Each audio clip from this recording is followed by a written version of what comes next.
How you doing, everyone, and welcome back to We'd Been There, EP7, Preparing for Flower. I'm Rick from Uncle Rick's Genetics, and this is Matt from Parts Unknown. We say that every time, but Parts unknown. Parts Unknown every time, but Parts unknown. This is true. So we have this topic brought from Matt this week, who wanted to talk about getting you prepared for flower. We're going to be doing two parts to this. Part one is today, and we're going to be talking about photoperiods and preparing yourself for flower and photoperiods.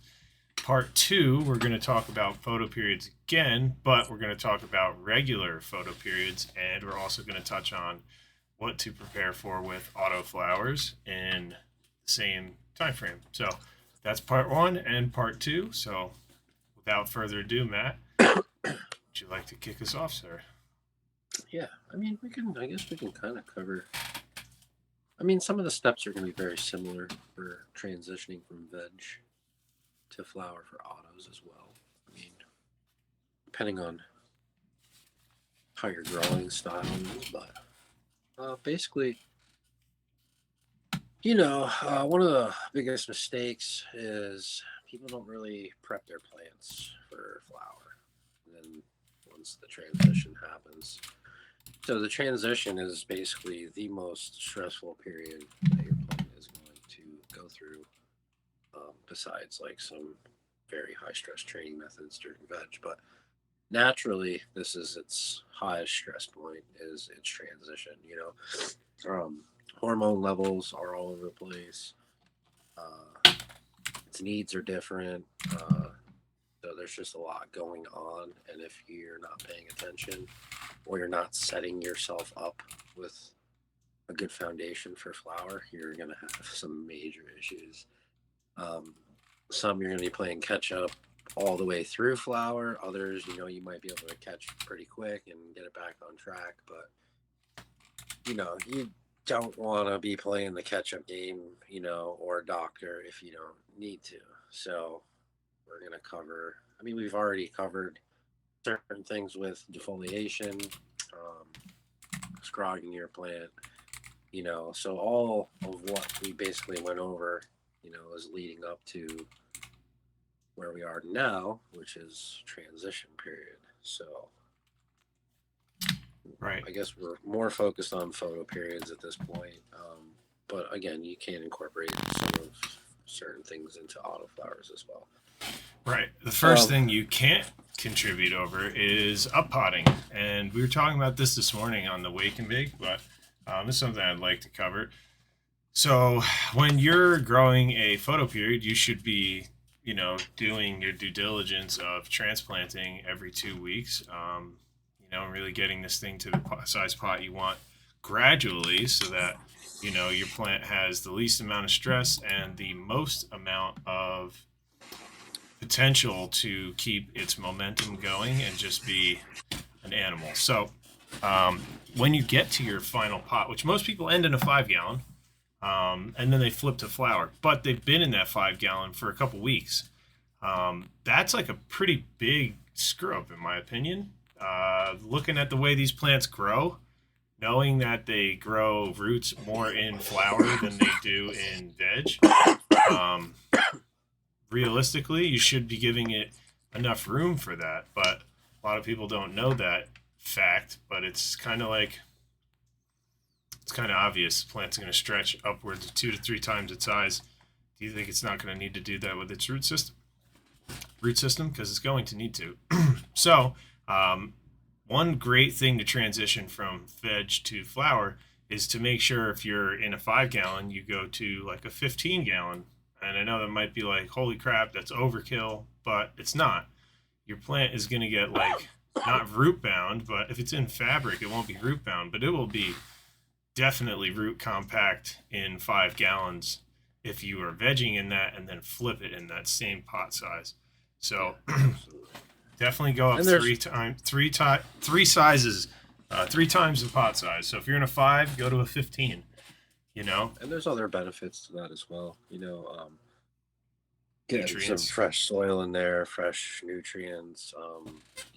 Just because a lot of people like they get misinformation. Again, they get Google happy.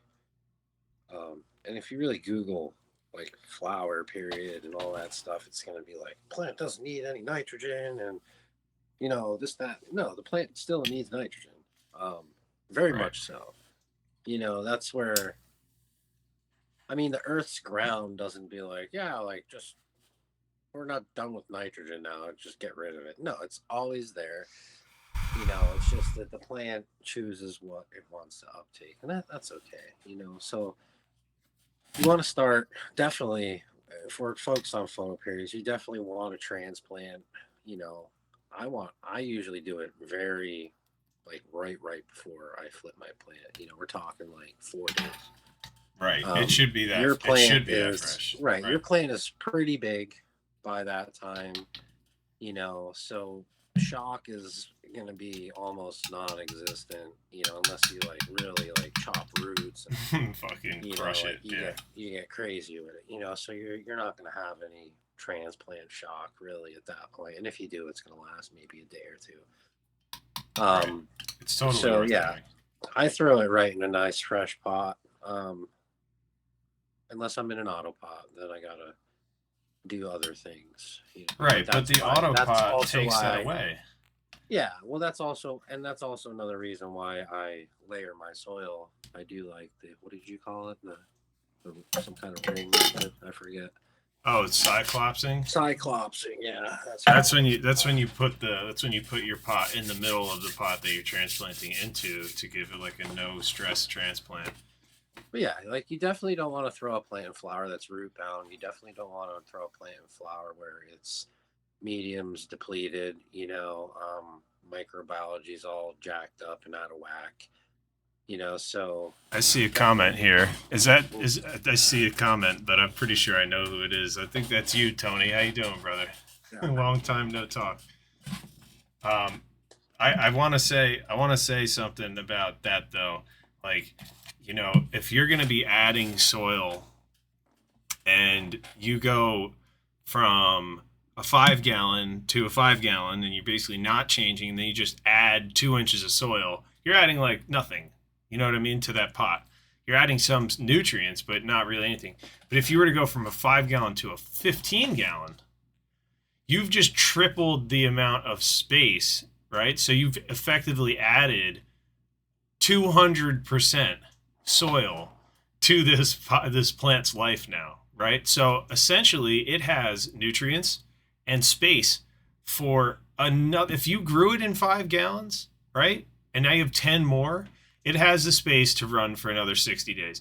And that's basically the whole way through flower for most plants. So if you're looking to do just soil and you're doing great in veg and your soil's really good and you want to get into flower and you want to still do water only, you don't have to do top dresses and amendments and stuff at certain times if you were to go into a big enough up pot before you flip it.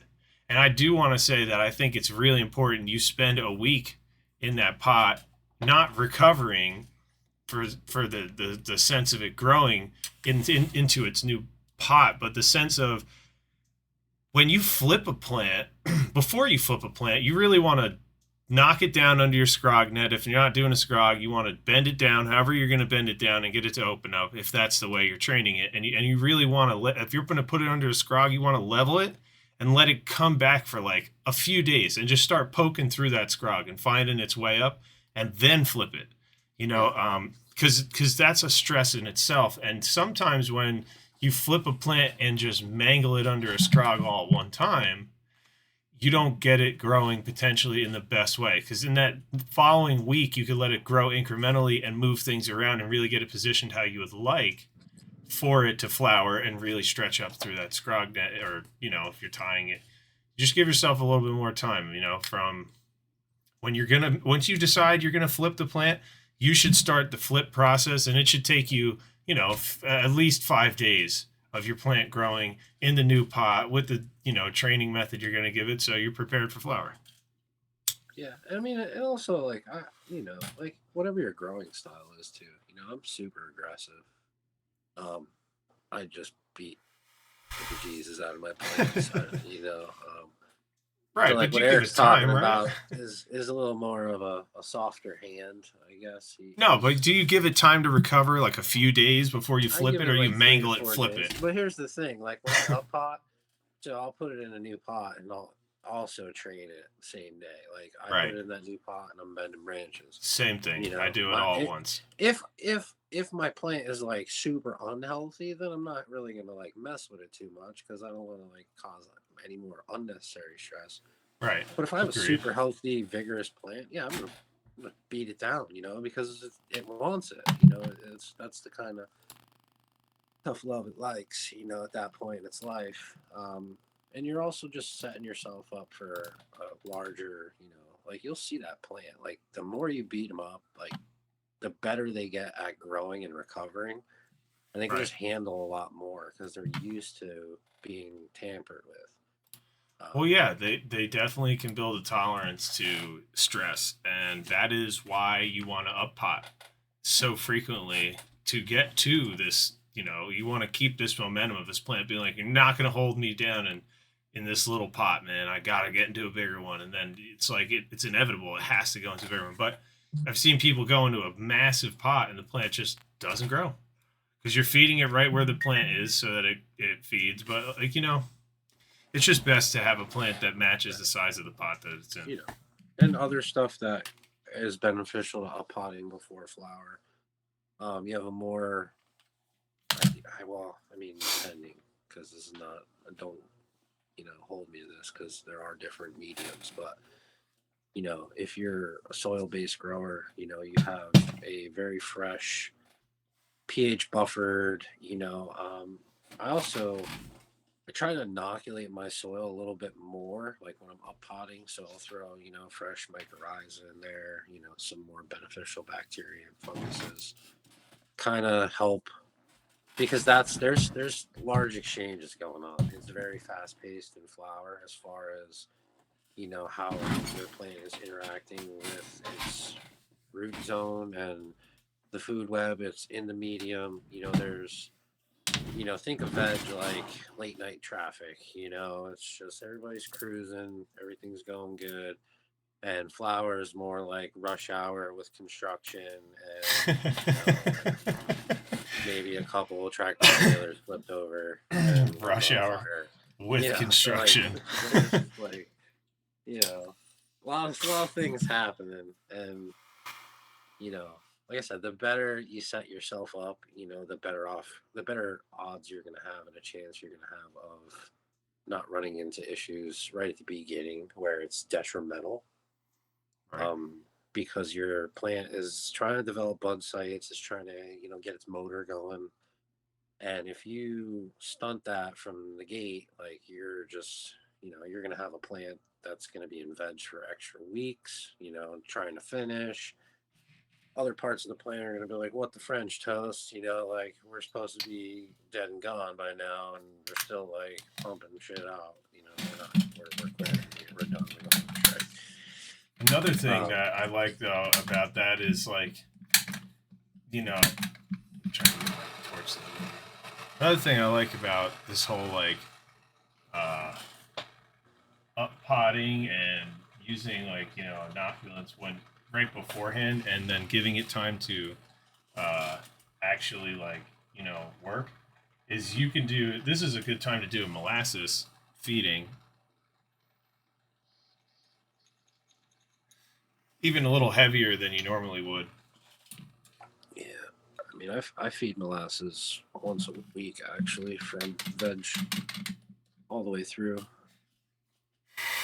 Well, you're feeding the soil, and if you're gonna inoculate um, anything in there, you want to feed the soil and what's already there too. But knowing about food webs and stuff like that, and having this fungus in the soil every time that you up pot and you take the plant out, you're killing most of what's in there. If you disrupt it, if you break up the pot, You know, let's just like the old school way of doing it. But the old school way, you're putting it into the ground most of the time. So you're putting it into a food web. Now you might not be, or you might be destroying it. So the cyclopsing up potting method will actually keep that intact in there. So when you add more, and then you put more soil around it, you get that kind of layer on the sides of the roots. People, you see them like turning the plant and just like peppering it, and you put that back in there. Now you're allowing that old and new to kind of grow together with more of that fungus in there, and you could keep doing this until you finally up pot. But when you up pot for the final time, you should even be hitting the soil on the pot, in the pot, and on the root system to get that really cooking, for flower. Because if you're in soil, because a lot of this stuff like is much easier if you're just running organic. And I don't mean like, feeding eggshells and coffee ground. I mean like you're using organic amendments, and then you're going to have, living soil, and you're going to be relying on microbial life. Sometimes it's easier to just have a better soil and inoculate it, because in the long run, nature's always going to win. Nature knows what it's doing, and as much as synthetic stuff I see produced, the natural stuff always tastes the best, smokes the best. There's a reason to it. So I do love that about up potting in soil. You just add more soil and kind of forget about it. Your cocoa, or in your doing like feedings, this is where things change quite a bit for you. You're gonna have to have a lot more water on site. You're gonna have to have a lot more nutrients, nutrient feedings, and pH. You're gonna have your stuff ready to go. Like for soil people, you really have to just worry about the plant and water only. When you're doing fertigation, you're going to end up having to, really, this is where you buckle down to your plan, and things can get dicey, and you're going to make mistakes with overfeedings and stuff like that, just so you can, you know, get a little bit ahead here, or you think you might be missing something there, or you got this new additive. So things can get stupid. So this is a good time to go over and reevaluate your flower plan and your nutrient delivery system, or however you're going to do it. Any of that, you want to just make sure you have that all ready to go. And another main thing you want to absolutely have dialed in is your environment. If you got to go get your air conditioner out of the window, the garage is put in the window or whatever, this is the time to do it. Make sure your environment's dialed way in. Don't get caught in flower with 30% humidity and 85 degrees. And kind of touch on something that Eric just brought up, with different growing mediums and nutrient regimens and all that stuff. Like, keep in mind that, like, if you're living soil or you have a really good medium as far as like soil, it just, because like once you go into cocoa and you're starting to feed more, it takes more time, and it takes more patience, and it takes more, you know, thinking ahead, because the more you feed, the more pH swings you're going to have in your medium, up and down, because you're pounding your plant, pretty much every week, every, 3 waterings, however fast that dries out, depending on your environment. If you're cocoa, it's every day. You have a Yeah. So, consistent number going through it that, like, you have to calibrate your pen and make sure you're not screwing up or feeding too early in the morning, fucking that up. Is that one drop or 12? and how much, like, and then you have to keep an eye on, like, if you are feeding in cocoa daily, you have to kind of like, you should be testing your runoff daily, because you need to know exactly how much in that 24-hour period that your plant's uptaking, so there's a lot of things that go into it. If you have a really good living soil, you can kind of just let it do its thing for the most part. I mean, you still have to pay attention, you still have to do certain things, not as frequently, it's not as time consuming. You just have to pay more attention to like how your soil's performing, and if you need to add or try to take away. Um, so there's benefits. Hydro, again, like that's a different animal in Right. itself. If you're running hydro and you have like a low wattage, oh, we got some comments. John said he loves using organic, feed the soil, not the plant. Exactly. That's awesome. Cynthia, how you doing? Hello. um, what you call it? When you're in hydro, if you're going from like a light that doesn't throw much heat, whatever, and you have like no real problems with your res or anything like that, and you're in a room, right? And you don't have the best of environments, and you switch to flower, and your flower light's an absolute friggin' animal or high pressure sodium, and it really heats your room up. This is another thing. Like you have to prepare for your water changes to be more frequent, or getting cooler or chiller, and having swings in water temps. You're gonna have it's not as much of a problem. You're really already dialed into your feeding regimens and all that stuff, and everything's probably already simple for you. But environment can really screw you up, and bugs. When you get into flower, bugs are the worst in hydro if they can find their way there, because then they have an unlimited water supply, and they got the roots, right at the base of the plant. So you got to look out for different things in hydro. I would And do there's like mold and your algae issues because it's hot and humid.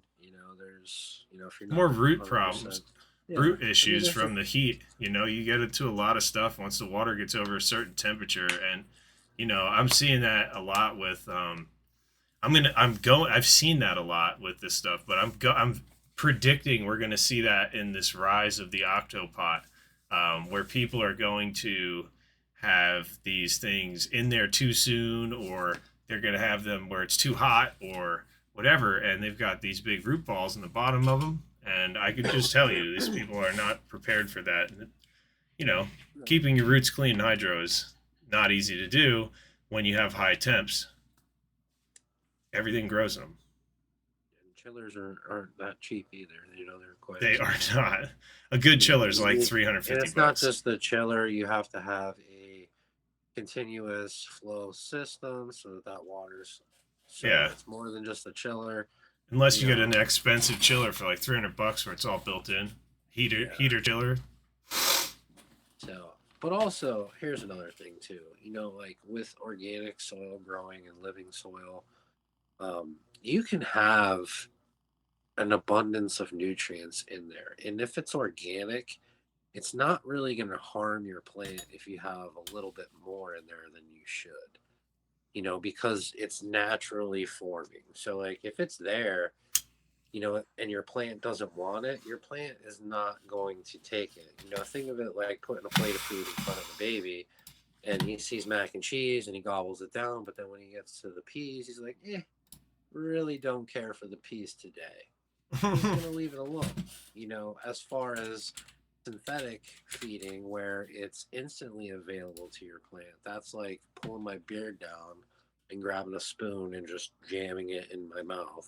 Like a Like, hose. Like a but I don't hose, want peas. It doesn't matter what you want. You're going to get them You're anyway. getting it. Yeah, dude. It's force So fed. it's like, natural is, how, I mean, it's just for me, and everybody's different, man, but like, it's just less stressful, easier to manage, maintain,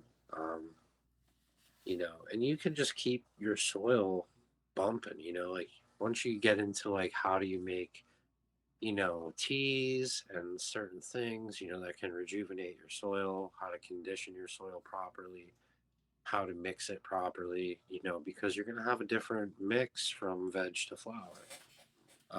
So you should definitely have two different soils. You should have a veg soil and you should also have a flower soil. Because if you can already have it inoculated, ready to go, because that transition from veg to flower lasts. I mean, there's some plants that can get through it in 7 days, Right. but most average, it's 10, sometimes 14 days, depending on what kind of strain it is. If it's a sativa, It the could be three transition period weeks.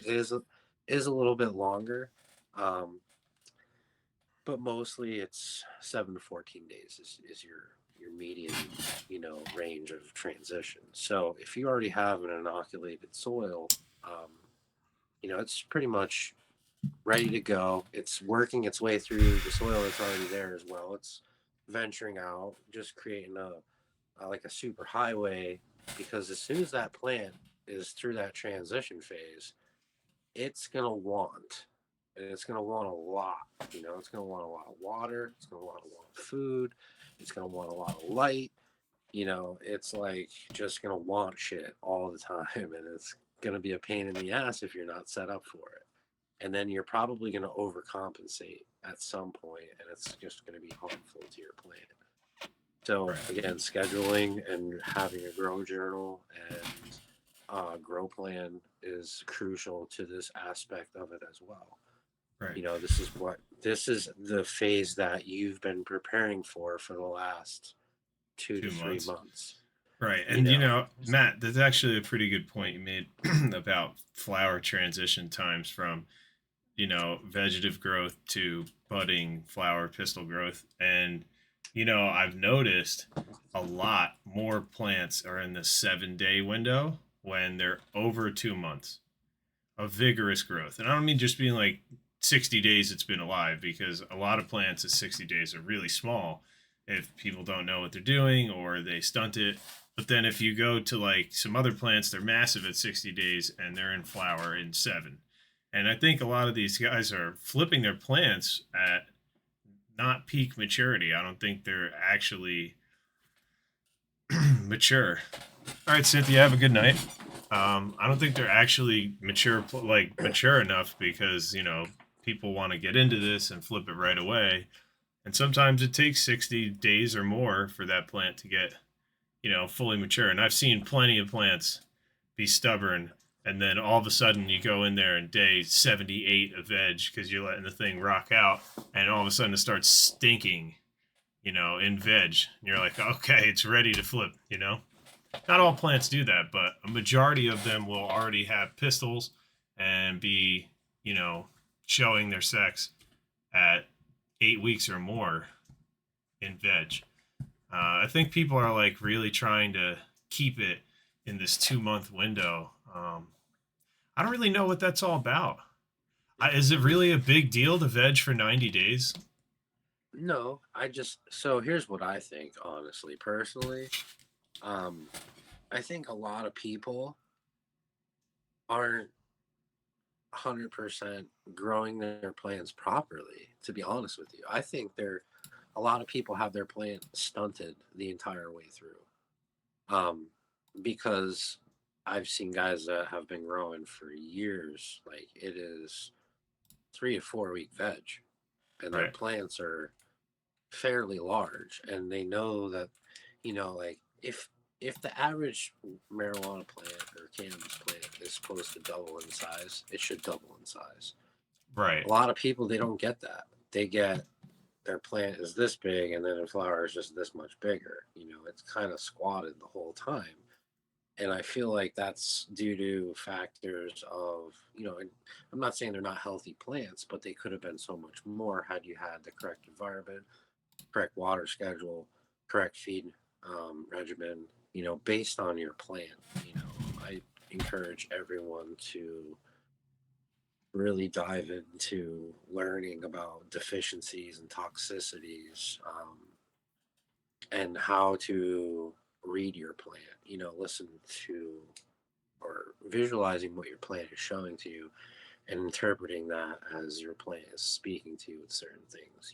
If you see a light discoloration on the inside of the leaf, like you have a little bit of intervenial chlorosis going on, you should be able to identify that and say, hey, what did I do the last 2 weeks? And, what do I think those solutions may be? Because you might have given too much of something, or you might have given too little of anything. And I feel like a lot of people kind of grow their plants slightly struggling, and they don't get the biggest boom that they think they can get, Right. because you always see one side of it. I mean, I guess you can see all spectrums of it, but really, like, what you see is people that grow plants very well. They got cannons at the top of their plant, for buds, and then you have like ones that aren't so greatly big. plant looked healthy the entire time. It just was Not brought to not its given potential. right, because they weren't set up correctly. Right. Well, Like that's you what. should have just almost just as much vigor in flower as you do in veg, if not more. Right. Right. I Because your agree. plant is in high gear at that point. It's like, it's not going to throw as many giant fan leaves and stuff, but that thing should just be stacking every week. You should just see boom, boom, boom. Right. Um, A and a lot of lot of times the times lack it's of like water. 2 weeks and then 3 weeks and then 6 weeks, instead of, Right. Water, temp, humidity, nutrients. It's all of it has to increase at the same time. And I see people, this is exactly what I said this morning. You set plants up and you buy a light, right? And you give it an unlimited amount of PPFD. And then you go to the nutrient aspect of it and then you limit that. Or you go to the soil size, pot size, and you limit that. Or you give it unlimited nutrients and a limited pot size. So like all these things are contributing to having issues. But if you were to give them all to it at the same time, like here's a shitload of light, here's a bunch of nutrients given at the right times, and it's organic, or the soil is feeding the plant and you're feeding the soil and it has an abundant amount of space and your plant has a big enough root system where it's not being choked out as soon as it gets into flower.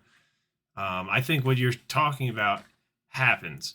The plant vigor just happens. The stacking just happens. Its ability to run roots deep and far and then grow plant on top that matches that is much easier than it having to densify a finite location with roots until it's essentially choking itself to death. And you have to dump tons of water into it and it's not even getting fed. It's just running through, you know? It's just like this is why I think I see a lot more people having better success with octopots and autopots. Now they're not underwatering their plants for an entire run. Like you're saying, these plants are deficient the whole time, and it's true. I see that it doesn't have to be deficient, but it doesn't have to look deficient. And they But all play into each other. Like if you're underwatering, well, your soil doesn't have moisture for the plant to pick anything up, so it's not getting food. And then you have a strong ass light that's demanding your plant, photosynthesize. perform to a certain level, but it's like running for 10 miles without a drop of water. It's just like you're going to give out. You need to be hydrated. You need those electrolytes. You need those things to constantly replenish your body and try to give yourself a continuous, run of energy to, go start to finish. So it's very important. Like watering is super, super important. But like I said, if you're not watering correctly, or if you're over watering, then your plant's super saturated. That's even worse. You have nutrients sitting there, constantly available for the plant. Your plant's just like, when it comes to light and nutrients, think of it like how you eat. Like if you snack all day long and that's your vegetative period, like you're getting what you need, but you're not really full. You're always wanting more, and then like when you get to flower, that's like the all you can eat buffet.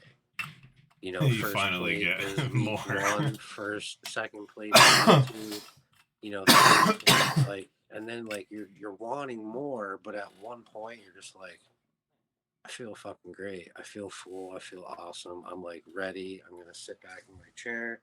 I'm gonna finish up my little bit of whatever, and then I'm done. And that's your end of flower. That's where you cut it down. Swen, And how you doing, kind man? of build, and it's like I mean, you could make any analogy. You just want to kind of build it up, give it a little bit more, but Yeah, keep it they have to wanting ramp. more. These things have to ramp at the same time. You need to give it a little more nutrients with a little more light. And when you get into flower transition for veg, you should not be at more than 50% of your light's capability. If you have 100% on the dimmer, you should be at 50%. I don't care if it's 100-watt light, 500-watt light, 1,000-watt light. The more light you have, the more this makes bigger imprint on how your plant grows. If you And are going to have 500 watts total in flower, you can't go over 250 watts. And the reason is your plant needs double the photons in flower that it needs in veg. It's the same thing as the soil. It needs double the soil, double the photons, double the water to pick up double the nutrients to grow double the size. So if you don't do all these things, your plant's not going to perform correctly. And and here's light a little, is never, nobody yeah. ever does that right. They put their light at 100%. They either leave it all the way at the top of the tent so they can't stunt it, which ends up stunting it, or they don't give it. They give it way too much light and they have it at 100% at week 3. And I'm glad you brought that up too, because that was what I was just about to Bearded talk Irishman, how you doing? about. Your light height, like maybe you don't have the strongest light. Maybe maybe you only have a 300-watt light, which isn't a bad light, but it's like right on the cusp of, just enough. Is it enough? So Right. playing with your height, you can kind of help yourself and help your plant at the same time, because if you're all the way up and you got it on 50%, and that's great, but then like when it's flower time, Leave it there's at not 50. much of a jump. You're already pushing at 50%, like you're already pushing 200. Like it's not 150, it's 200. Because you can tell how the light increases. Like once you get to 50, it's way less brighter from 50 to 100 than it is from 0 to 50. So you're already pushing 200 watts. If your light's all the way up to the top, your plant's going to be okay for the first couple weeks, but then like mid flower, it's going to be like, wait a minute, I need more, dude. Like, give It's me gonna more. stretch like crazy. So Yeah. if you in the earlier stages keep your light closer to your plant on a lower percentage, it's going to get the ppfd it needs because it's closer, you know Right. and then as your plant grows, when you flip it to flower, you still keep it close, but you have way more percent. You might be at 30%, 8 inches away from your plant, and it's fine. And then when you're in flower, you might be 12 inches away at 50%, but then like you have more to compensate with and give it a little bit more light for the more better portion of your flower. You're probably still going to run out of power, but it'll be more towards the end instead of the middle. Right. I Um, mean, if you go by 30 watts per square foot for flower, that's how you should be buying a light. And if you're running 30 watts per square foot, you should be fine. But you really want to run at the manufacturer's height. So usually in flower, it's between 12 and 15 inches. If you're at 12 inches and your plant grows upward towards the light, you want to then move the light back up to maintain 12 inches. You don't want it to change from that period. If it's 20 inches, you want to maintain 20 inches. But even at maintaining those inches, every week you should go 10%. So if you're starting at 50 and you're going into flower, the first week of flower should be 50. The second week should be 60. Third week should be 70. Eighth, fourth week 80. Fifth week 90. And by the time you're done, you're at 100%, 12 inches away. And this plant at that point is it's at full capability to uptake those photons and actually photosynthesize them and do photosynthesis with those photons instead of being bombarded by them and damaging cells. And this is where you see bleaching happen because LED runs colder but throws a ton of photons, and these plants can't really, do anything with it. They get bleached on the tops.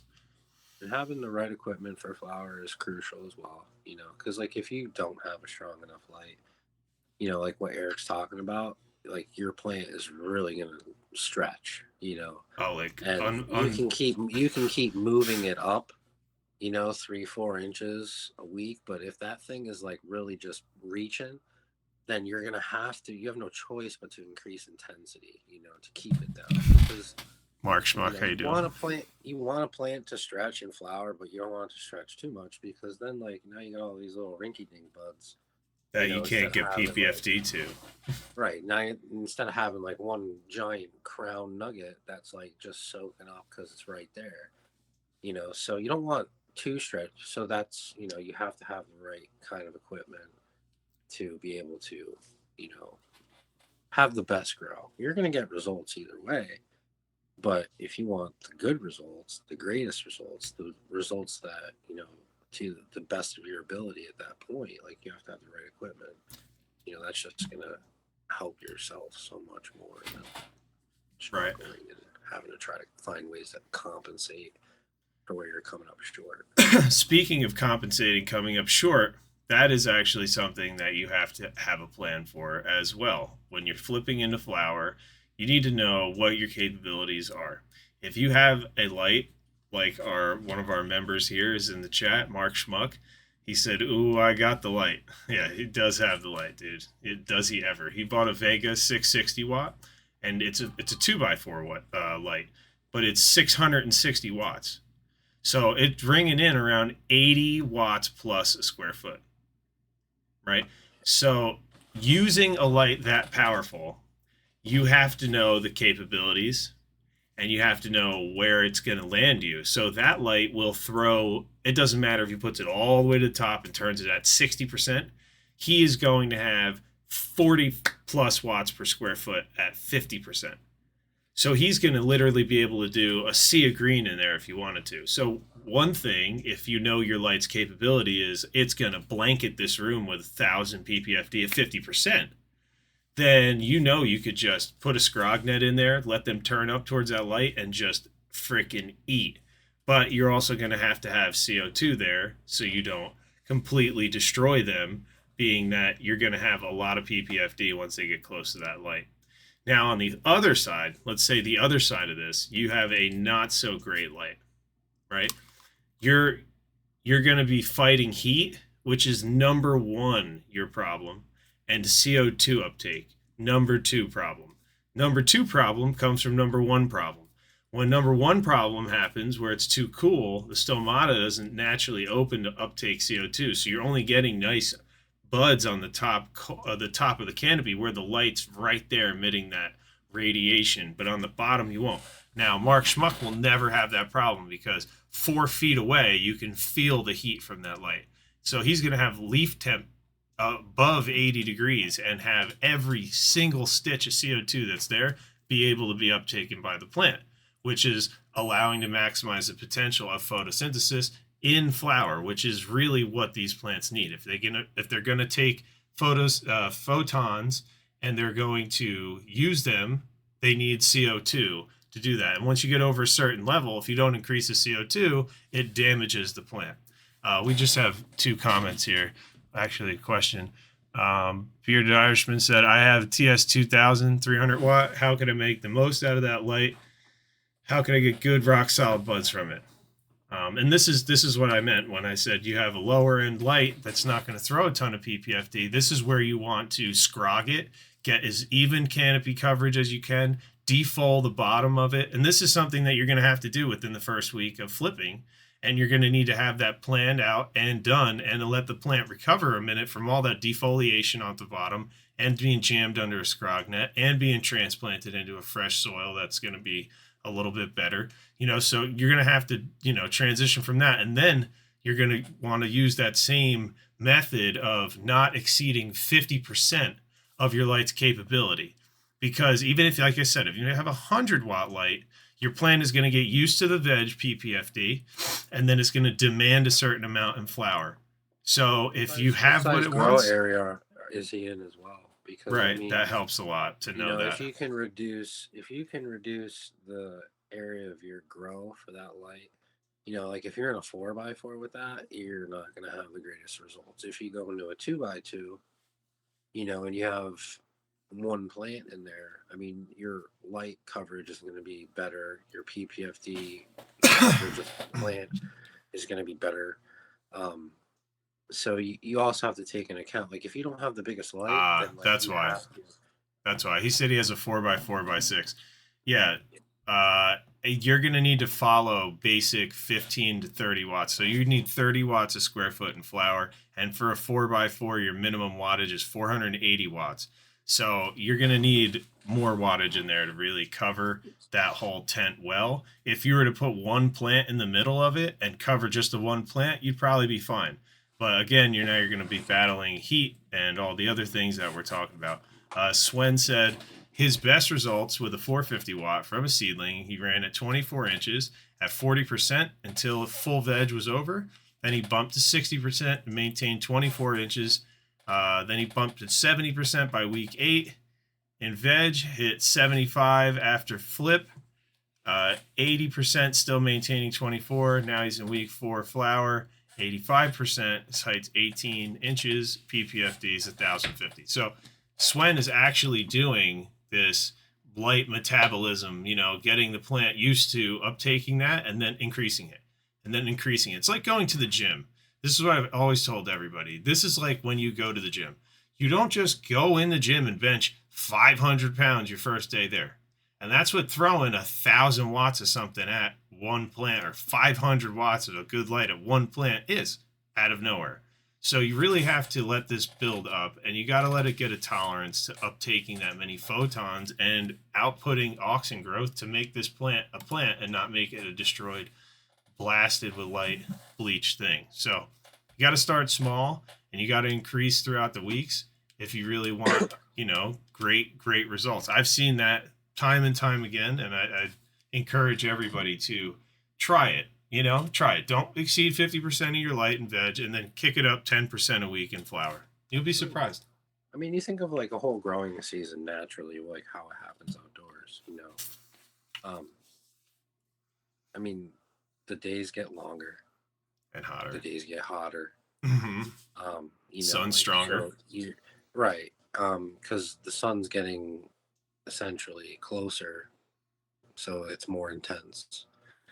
That's why you don't get sunburn really in March, but you can get torched in like June and July because in August the sun's closer. The UV is higher. Thermal radiation is higher.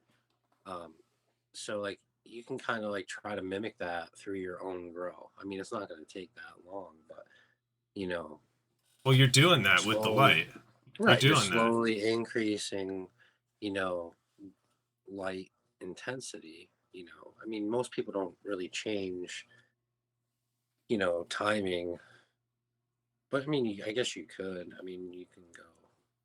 What? You mean coming down 18 to 12 by hours in the day? I know a lot of people that do that. I mean, there's some people that do that. They'll go. I know people that don't use 12-12. 17 to 16.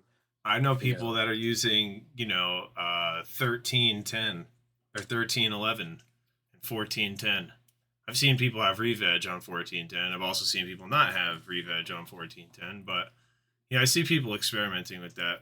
Bearded Irishman, is the process the same for autos too? With light intensity, yes, it's the same thing. They have autos and photos have the same demand. Jeremy Tobin, how you doing, sir? Good evening. They do have the same needs in PPFD. I mean, autos, I guess you can also say that the increase might be a little bit slower because your light duration is a lot longer. With autoflowers, like most people aren't growing autoflowers on 12 and 12. They're keeping them on 18-6, or 20 by 4. So your plant is exposed to more light than a photoperiod. So, where a photoperiod, you go from 50 to 100 in 8 weeks. Like 8 weeks with an autoflower, you might only go from 50 to 85. Right. But I mean, you can definitely pound your plant with light. Like if you want to go up to 100% and your plant can take it, like by all means, it's only going to benefit the plant more. Right. So there's, just because like photoperiods don't have that positive where they're exposed to, all that much more light. 4 hours of light is, or even 6 hours more light, Right. Well, that's the thing. I have a friend who's doing something, and I'm really curious to see, but they've run their plant 18 on, 18 off, all through veg, and it's fucking perfect. Nothing wrong with it. And now they're going to flip it, and they're going to go 12 on, 18 off. So this plant is essentially going to see its light period after a long dark period and shouldn't have any real difference. It's really when you start to get lower than 12 then you start to have issues of dark period. You know, it's the light period that changes as well. You have more than 12 hours of light. So by making this take longer, what does that plant do with 18 hours of sleep while it's in flower? It's just growing roots and growing bud sites. We won't know. I mean, I've never seen that done before, but I have a friend that's doing that. I'm very curious to see what the hell happens because, like, I haven't seen anybody do that, extend the dark period. I mean, I feel like more growth happens at night, like during the dark periods. That's what I've read to be bro science. And I mean, I don't know being if it's bro because of science, dude. well, chlorophyll A and B doesn't happen during dark period. It happens Yeah, I from light understand and that, but photon like you look uptake. at a plant and then you go in there the next day and you're like, did that bitch get bigger overnight? Like I have seen that too. I have I seen that feel too, like man. But like, there's a whole nother node there that wasn't there yesterday. we gotta we gotta do more research into understanding navigating the bro science because like there's a lot of that stuff, man. The whole 48 hours of dark. I've seen like how many people talk about that actually makes a difference. Yeah, I mean, ice cubes, shock at the end, and I mean, it's just stress. So essentially, that I believe could do something. That's a natural stressor. When it's snowing out, dude, plants are sometimes still finishing and it snows in October. And you think they're in the ground, they're not going to it's not going to affect them at all. I don't think it'll affect them overnight. But like, what if you did that a week before chop? I think that these things might have some validity later on when people try them in the right ways, but right? That's what I'm saying, bearded Irishman. 18 hours of darkness, 12 hours of light. Right. I've never here's heard the or thing seen that too. either. And I'm very. This is a I mean, photo plant. That was a photo period. but also like you think too, like It's going just fine. every 18 strain is 18. different. 18 18, dude. This thing is like, I'll take 18 hours of sleep and 18 hours of light. That's fine with me. It's going just fine. Big stalks.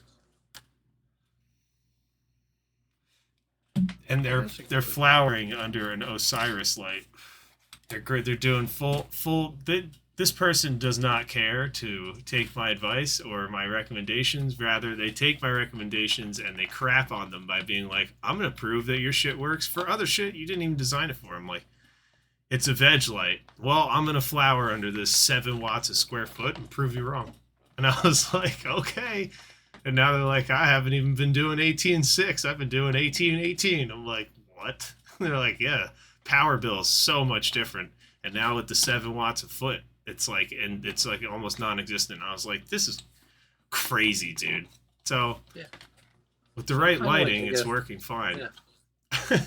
Pretty weird, right? I mean, I guess to kind of like also recap on like this episode, and I guess after I say this, you can add whatever, and we'll just bullshit for a couple minutes. Um, have your plan. Know what you're doing. Definitely get ready to transplant into bigger medium if that's the route you're going. Even with cocoa, give the plant more space to do its thing. Um, have if you're doing soil amendments, if you're doing teas, if you're doing synthetic, just not recommended. But if that's what you got, I mean, all the power to you. I wish you the best, and I hope you have a good grow. That's not me hating on synthetics, by the way. Just not for me. It's not for me either, man. I don't like conventional train your plant food. Defoliate your plant properly. Get everything positioned to where you're setting yourself up to have a smooth, easy transition into and then flower. Maintain it. And the smoother the transition into flower is, the smoother your whole entire flower process is going to go. I mean, you shouldn't really have to worry that much about your plant in flower, to be honest. Like you just feed it and water it. There's really no much more defoliation going on. Yeah, the first couple weeks, yes, because your plant is still kind of not 100% transitioned. It's still getting there, so it's still going to throw leaves. So like the maintenance should be minimal really in flower if you're setting yourself up. The most maintenance you should have is just focusing on your water schedule and your feeding schedule. And a little training. You Yeah, I definitely mean need to training train will. in flower. Yeah, if you have a scrog net, you should be pretty well set off. As far as not having to mess with your plant too much. Yeah, you might move a branch here and there so that coals aren't touching, and maybe you want to try to get a little more light to a certain part of the plant, which is understandable, but you're not really tying it down that much or super cropping it and all that craziness. um, Not off the bat. I mean, and unless you have a space enjoy issue. it. Don't stress too much. Don't enjoy your growing process. That's my big thing. Like, just if it gets fucked up, so many people like stress out and they go crazy and try all these weird things, like, don't stress too much, just try to relax and,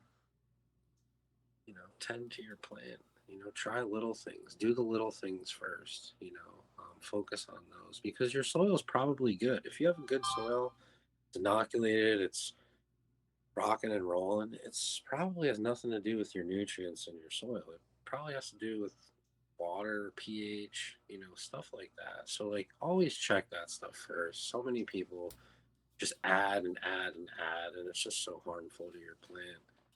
Um, so just like keep those things in check, and you'll be good for the most part. I mean, flower is should just be easy. When you Flower's the think most about stressful, tomatoes, but I mean, tomatoes, like, once they're starting to tomato, like, you don't really do much. You just water them, dude. Like, you're not really fertilizing them. You're not doing much. You're just tomatoes are watering so them. different.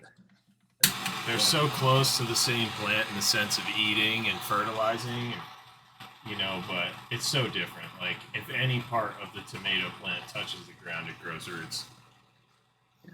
And really, like, if you have a plant that's flowering period is like 7, 8 weeks, 8, 9 weeks, I mean, towards the end of that anyway, like, you're not going to have to do shit. You should naturally be letting that plant exhaust itself, take everything, let it just use everything that it has, and let it just do its thing towards the end of flower. So really, like, the first 6 weeks, maybe 7 if you have, sativa, then you're going, you got to pay attention for at least 10 weeks, maybe Oh yeah, more.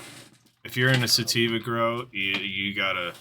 You're really You're you're in it only in for the the clear. long haul. Yeah, you're only in the clear at like week 10. Maybe 11 sometimes. Sometimes these plants run 12 weeks, and if you stunt them or do something stupid, then you get additional weeks. So sativa finishing up if you totally fuck up is like 14 weeks. I've seen people like losing their minds 3 months in flower. They're like, I just want to chop it, Yeah. But But if this you're stuff doing, doesn't happen if you have yeah. a plan and you stick to it and you can keep consistent monitors on things and not go over or under with watering the whole time. You have a monster when you're done, usually. And understand, like, if you're doing soil amendments, understand what your amendments do. Like, because there's some that are slow Please. release, there's some that are chelated already, that are naturally, readily available to your plant. There's stuff that's super strong, and it gets stronger the longer it's in there. So you know, pay attention and research, like, what your dry amendments do so that you know exactly what you're putting into your soil.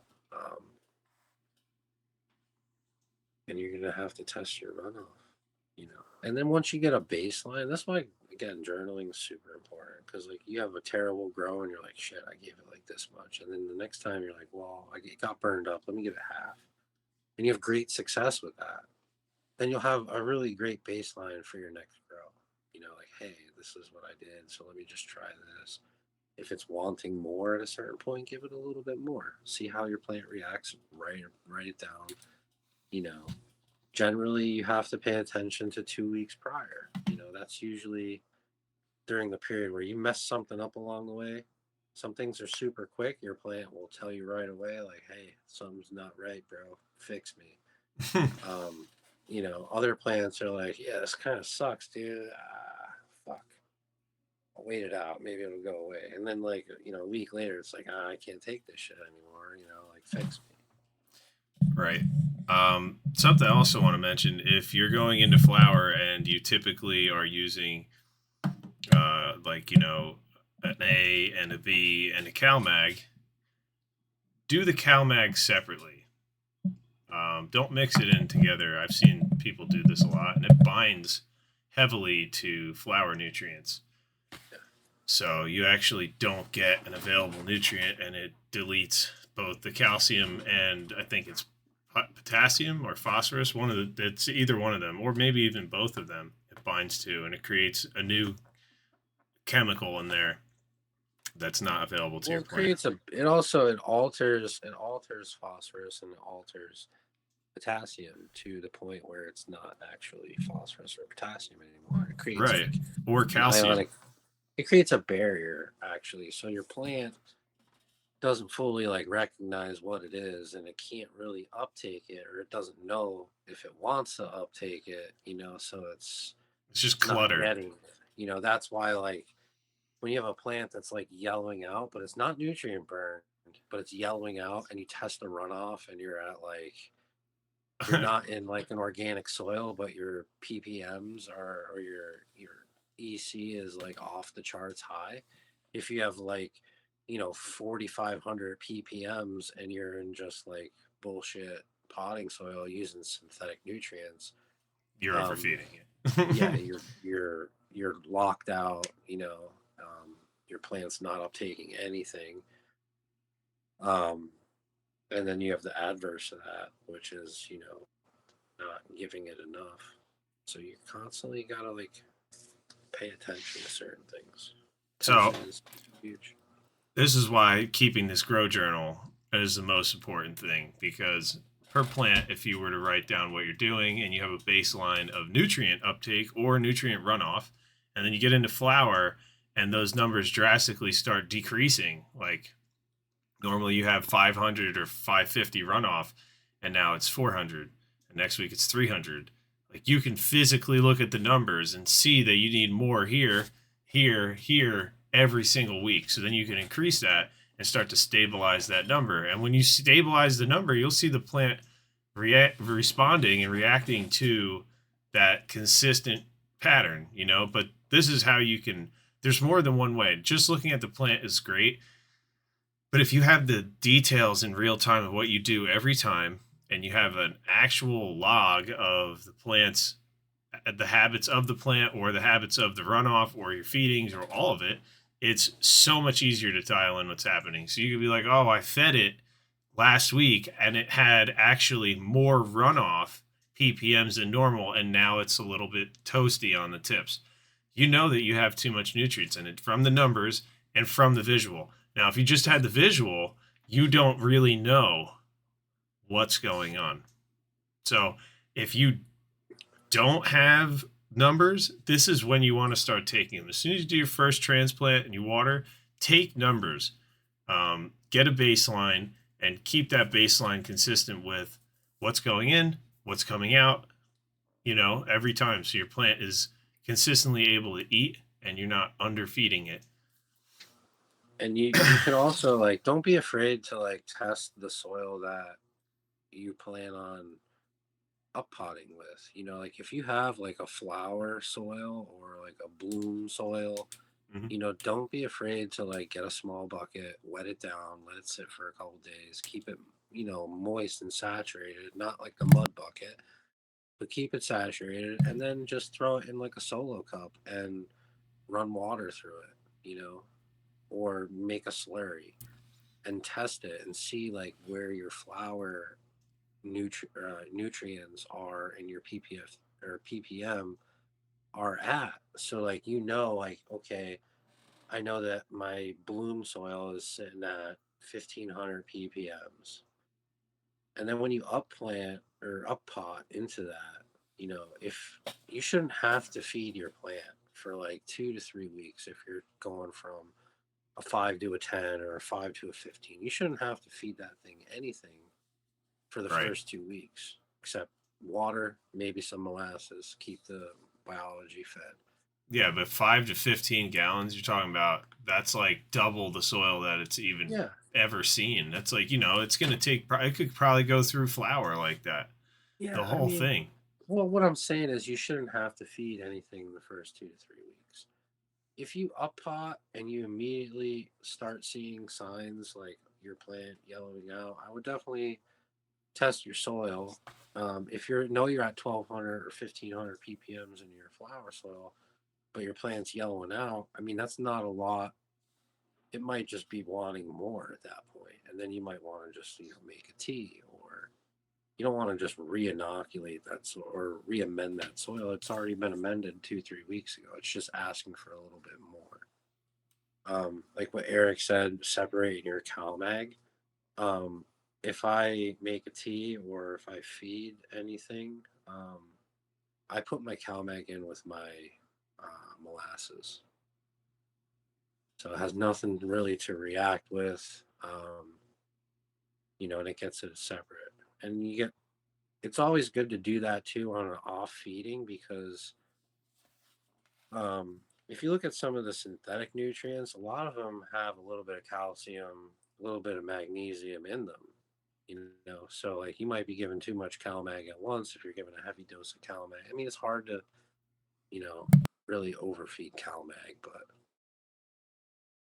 I guess I don't know what I was trying to get at with that. I'm kind of stumped right now. You were talking about using CalMag with the um, molasses, but molasses has a lot of calcium and magnesium already in it, so you know you'd just be intensifying it. And if you're Bearded one of those people, that Bearded Irishman asked, if I were to upgrade my light, what would be the max wattage for 4x4x6? Or what would be the good solution for that size to maximize growth of plants? How many plants can you put comfortably under it? So there's no real answer to maximum wattage. max wattage. But there is a number for minimum. 480 is a minimum. I would say you should use a 680 to 800 watt light. And hear me out. I know they're expensive, but if you're serious about this and you buy a 400 watt light, you are going to outgrow it in 6 months to a year, and you're going to need a bigger light because you physically want to do bigger things. So sometimes it's better to just get a light that's a couple sizes bigger than you would imagine you want, because you're going to eventually grow into that light. Um, so 680 watt would be perfect for 4x4. 880 would be even better. Again, remember though, this is a bigger size tent, and it's just like buying a big house. So it's expensive to heat it. And if you got to keep that environment up, and you're going to have a powerful light, you're going to probably want to run CO2 as well. And that's to maximize the growth of the plants and really get solid nugs all the way through. And you could do a sea of green in there. You could do 20 plants and scrog the whole thing, put them all in 1 gallons. You could do, 4 or 5 nice medium-sized plants. You could do like 3 humongous plants, sea of green. You could do 1 massive wall-to-wall. But you get what you pay for on the growing side of things when you pay for an expensive custom light that gives you a lot of power and options for spectral control, versus something that you're going to find, on Amazon, or it's not really designed for cannabis. So it's And to different. be honest with you, you don't really even need to like if you have a really good light, you have enough light for your space. You don't need to grow 6 plants. You don't need to grow 4 plants. You can grow 1 plant. That thing can be wall to wall. You'll get almost the same amount of bud from one big ass plant than you would 4 medium-sized plants. Right. You just don't get variety. Right. But you have less to worry about. You don't have 4 different strains or 4 different plants that are eating different, requiring different things. It's just less things that you have to pay attention to. I mean, if you can manage it, if you have the time, by all means. Right. And I've bearded seen monsters growing in 1 gallon flooding drain tables. Right. Just massive plants. We didn't cover growing in rock wool because not a lot of people do that, but there's so many things you have to do to keep yourself straight in flower and rock wool. But um, remember, I'm a newbie. I've been looking into 720 watt.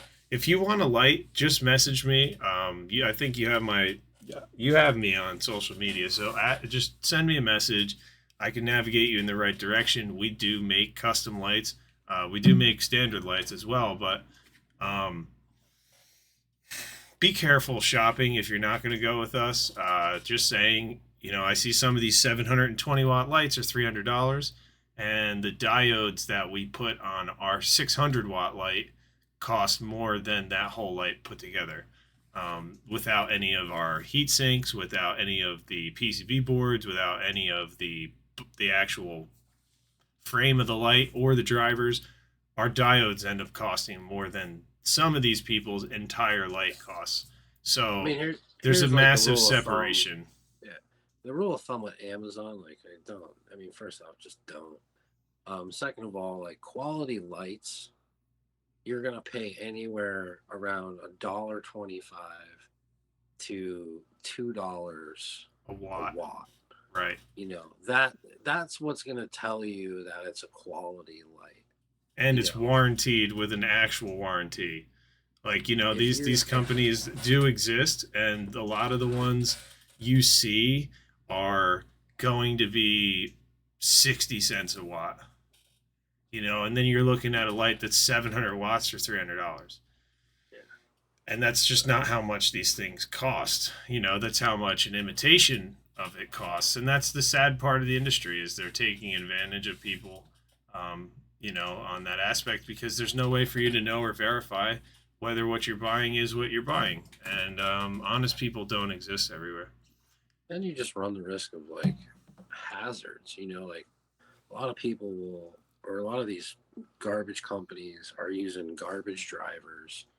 Um, they're not Dangerous. building they're not building their boards or their bars correctly, and like that's like really, like if you have time, like go down the rabbit hole of looking at companies that have fire hazardous lights. I've seen wires melted on these bullshit Chinese. I mean, they're all Chinese, but garbage Chinese, poorly made drivers. You see quantum boards melting, because they don't put the attention or the quality or the detail in their products to, you know, properly solder and do all the stuff.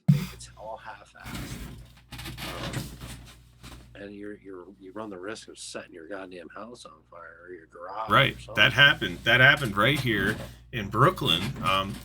Can I PM you and give you specs of? Yes, we can go over many lights. I can talk lights with you if you want. You can call me on the phone. We can talk. It's how I prefer to do it versus texting. So you can call me, as well as anybody that's watching this. You could send me a email at info@unclericksgenetics.com, and I will get in contact with you, and we can talk about lights for as long as we can talk about lights. I don't really mind. I'd love to help people get that right. But that what Matt's saying is totally true. Brooklyn allowed growing. New York City, they allowed growing in Brooklyn, and people are growing, right? So this guy had a cheap grow light. And I'm not even going to say the brand. Go look it up. But they had this cheap grow light, and it caught his apartment on fire, and it was a 6-floor apartment building. So there was probably 30 families in there. You know what I mean? You're, aside from putting yourself and everything you own at risk, is it to save a couple $100? If you knew your car had the potential of not really getting you all the way to work or catching on fire, would you buy it? No, but that's not the same when it comes to a light. Might not get you all the way through flower, and it could catch your house on fire, but that's why you buy it, because it's cheap. So, cheaping out on the light is going to fight you in flower when you transition. It's going to fight you when you go through flower. And it's just like, and it could potentially crush your environment, and make it impossible for you to maintain things through flower. Having the right equipment at this time of the the stage of the game is really important. Important, yes. And like I have a digital, like I have a laser thermometer, like little temp gun thing. So Right. like I have cheap lights. Trust me, I've gone through the bullshit. Um, and like just for shits and giggles, like I'll plug them in. Well, this was a couple of years ago. I plugged them in, and I took temperature readings. And like on this shitty light, like the driver's like 185 degrees, and I'm like, wait a minute, that's not good. Because like your driver should get no hotter than like what 140, 135.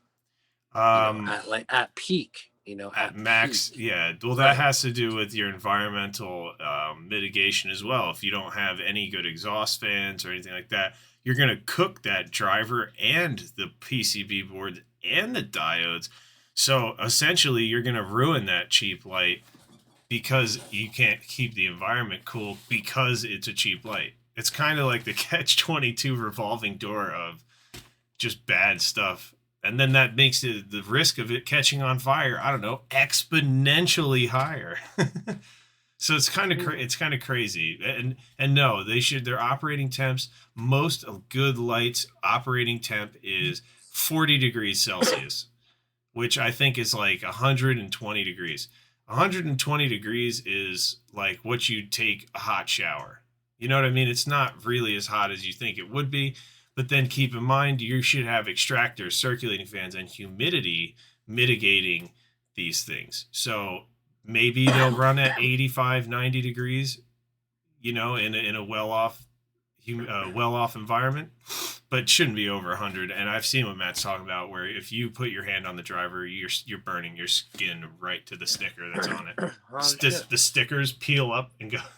They freaking start coming up on the edges and like curling up. It's so hot the sticker is getting destroyed on the light. Yeah, definitely don't buy bullshit. I mean, it's just a waste of your time and it's a waste of your money and it's frustrating and it's aggravating. Yep. You like think of it like Eric said, like buying a car. If you don't have the money, like if you have money for a beater, you You know, know what you're getting. You know what you're getting. going into it, this isn't your forever car.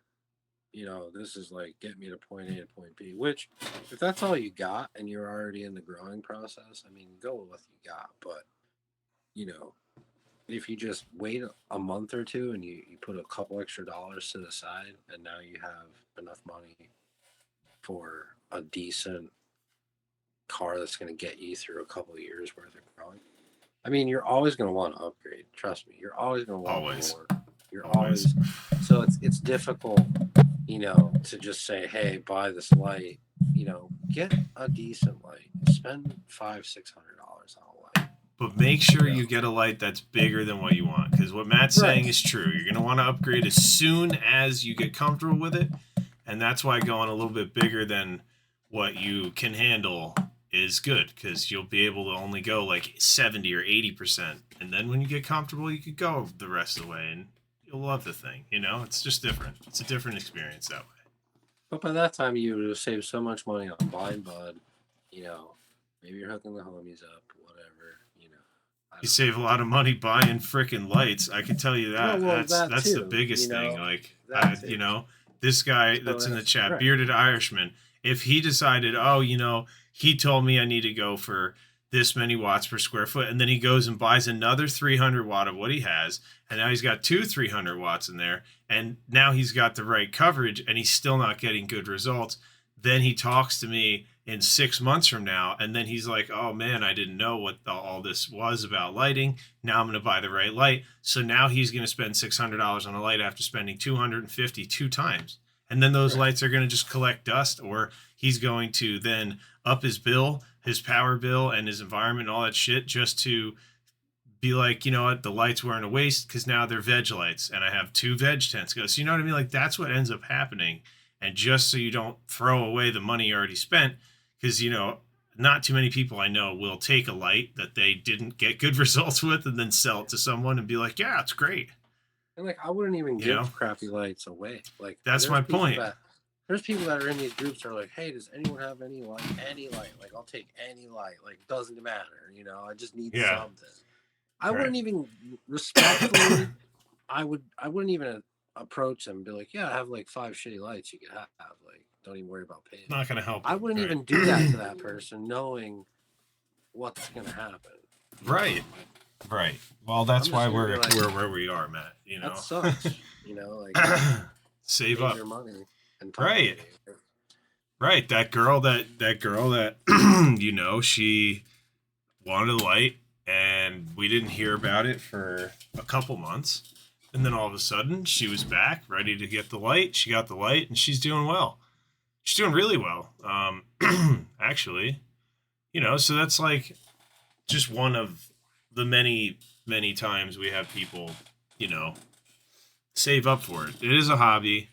It is a hobby that you need to get the right equipment, just like any other hobby, And we've said this a million times in 100 different ways. But let's say your hobby was rock crawling. You're not going to go get a Jeep from the junkyard and try to get up through there. You're going to have everybody there. You're gonna modify it. You're gonna, well, yeah, but you're not just going to take it straight from the junkyard, and that. And it goes without saying that if you brought it there, every enthusiast would have something to say. And that's why when you get into these grow groups with this little rinky dinky kit from Amazon, and you want to get into talking about growing higher quality buds than the dispensary, which is not an impossible task by any feat, but it's laughable when people don't do their research and then they spend a bunch of money on something that's not going to do it. And that's why people laugh and make jokes, and that's what it is. And I mean, I know that it is mistakable, and it's very human to make these mistakes, and it's really not the person's fault. But that's why we're here. We're here to like we keep blow people smoke, from doing that. Even though we blow smoke, smoke, we'll never blow smoke, because like me and Eric, we do a lot of events. We interact with people face to face, and we know that like what we're doing and how we're guiding our community is working, because these are people that have tried numerous different methods, numerous different lights, numerous different whatever you can possibly think of. And then they connect with us and we kind of like get them on this thing, and we're like, no, this is what you're doing. Not so great, and this is what you need to be doing. And once we guide them and then we see them 6 months, 12 months later, and they come back up to like our booth, or like, bro, That's so fun. That's so good. I love and that. it's great. It's great to hear that, like, so like, and even in the groups that we run, and we see the results firsthand, of the people that are willing to keep an Listen, open mind, right? listen, and that, Be patient. That's the because like hardest part, we're dude. not sitting here and be like, give us all your money. Like, we're telling you to save up. Like, we're not looking for a quick buck. We're not looking to like just profit off people. Like, our stuff is like so reasonably priced for the quality that it is. um like, we're just telling you to like save. Like, you can save. You're probably going to have to save to buy a high end light anyway. You want an HLG, you Right. want like these high end grow lights. I mean, not everybody's gonna have $1,000, $1,500 To drop right now, right? And that's like, okay. you're gonna have to save anyway. So like, I don't care if you buy those lights or our lights. Like, you're not gonna find lights that are in quality like ours for the price that we have. But like, whatever. If you're so keen on having that light of another company, great. You know, I don't care. Like, I'll still help you. Right. If you Like, want HLG and that's what you want, save for it. I've seen so many people do it and then they were so much happier. And it's not like you're not going to have a good experience with an expensive light. Just, you might overpay for something where you would have underpaid or, and got less of the experience. So, it's not really like that. But essentially, we try to hammer home is like, don't go into this half cocked. It will cost you. You'll be fighting it the whole time. we're here to And save you money. and right. And if you do go with another company, I had somebody yesterday. He's like, "Hey man, could you help me find a 200-watt light in the $100 range?" And I'm like, I could. I was like, I can't help you with one of our lights. We're a little bit higher price than that for a 200 watt. Ours is a 250 anyways. So we're a little bit higher price than that, but the guy's looking for $100 light. So I told him, listen, I will browse with you when I have time, and we'll find you a light that's not junk, that is, decent, cheap parts, like, the Honda, the Old Faithful, Right. And they do exist. The cheap lights that are decent products do exist. If you wanted help finding it, it's not hard to find. It's just knowing components. So, like, we help people do this stuff all the time. We really rather see the industry grow, of home growers being successful, people that can't afford their medicine to be able to grow it themselves, people that just hate going to the experience of buying overpriced bud from the dispensary, or people that are sick of buying, just inorganically grown dispensary bud or anything like that. If you want to make sure you're smoking healthy buds, we want to make sure you get the most out of your time. And that's really the biggest thing here. You could waste as much time and money as you can, and then you meet us last, and we're usually the last time that you're spending money. Because once you meet us, we teach you how to use your stuff. We show you what to do. Even if you have something we have somebody that's in our group now who has, let's say, half of the stuff that's right. We have taught them how to mitigate all their issues and use the equipment they have, and they have totally saved their grow that was otherwise going to be a dead plant. It is now in its final weeks. It's flowering beautifully. It's trichome covered, amazing looking, beautiful plant that otherwise he would have lost. And we didn't sell him anything. All we did was help him with his grow. So, we really truly are here to help the growers. And if you do need help, like I said, find us on our socials, or you can message me on Uncle Rick's on Facebook or anything like that, and we'll help you out, and we'll at least help you, guide you in the right direction. Get you at least not with a bad experience from trying to grow, which happens to a lot of people. They say, I don't have a green thumb. And half the time is bad equipment, and the other half of the time is bad genetics. So, Eric, what's next week's episode? Well, we're on part 2. I believe, part 2. Yeah, it's a 2-part thing. Part 2. So next week we're going to talk about photoregulars and preparing for flower, and we're going to touch on autoflowers preparing for flower. We touched on that a little bit here with a couple things that bleed over from photo to auto, but we're going to talk about a few other things that are a little bit more in depth with autos in the part 2 next week. And yeah, I just popped a seed, just put it in the dirt. So, oh boy, maybe we can start doing some weekly updates on the podcast too. Sure. I actually want to announce that our Mac Daddy Durban cross is in its final weeks, and it should be ready to the public soon. Shout out to Be Well Genetics. We're doing a collaboration with Be Well. He's doing the selecting and the actual crossing for us.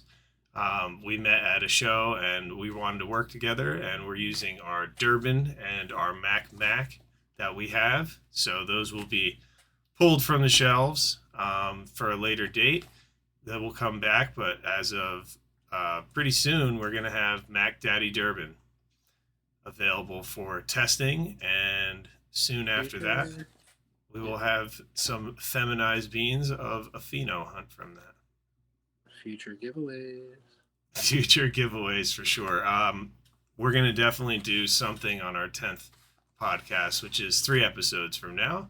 We're definitely going to do a sweet giveaway for people that are active in the YouTube live where we are right now. So thank you all for being here that are here.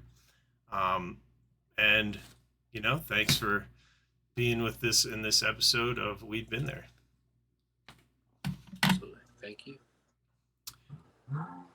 We'll check you next week, and remember, always cultivate greatness. Absolutely. Take care, everybody. Bye.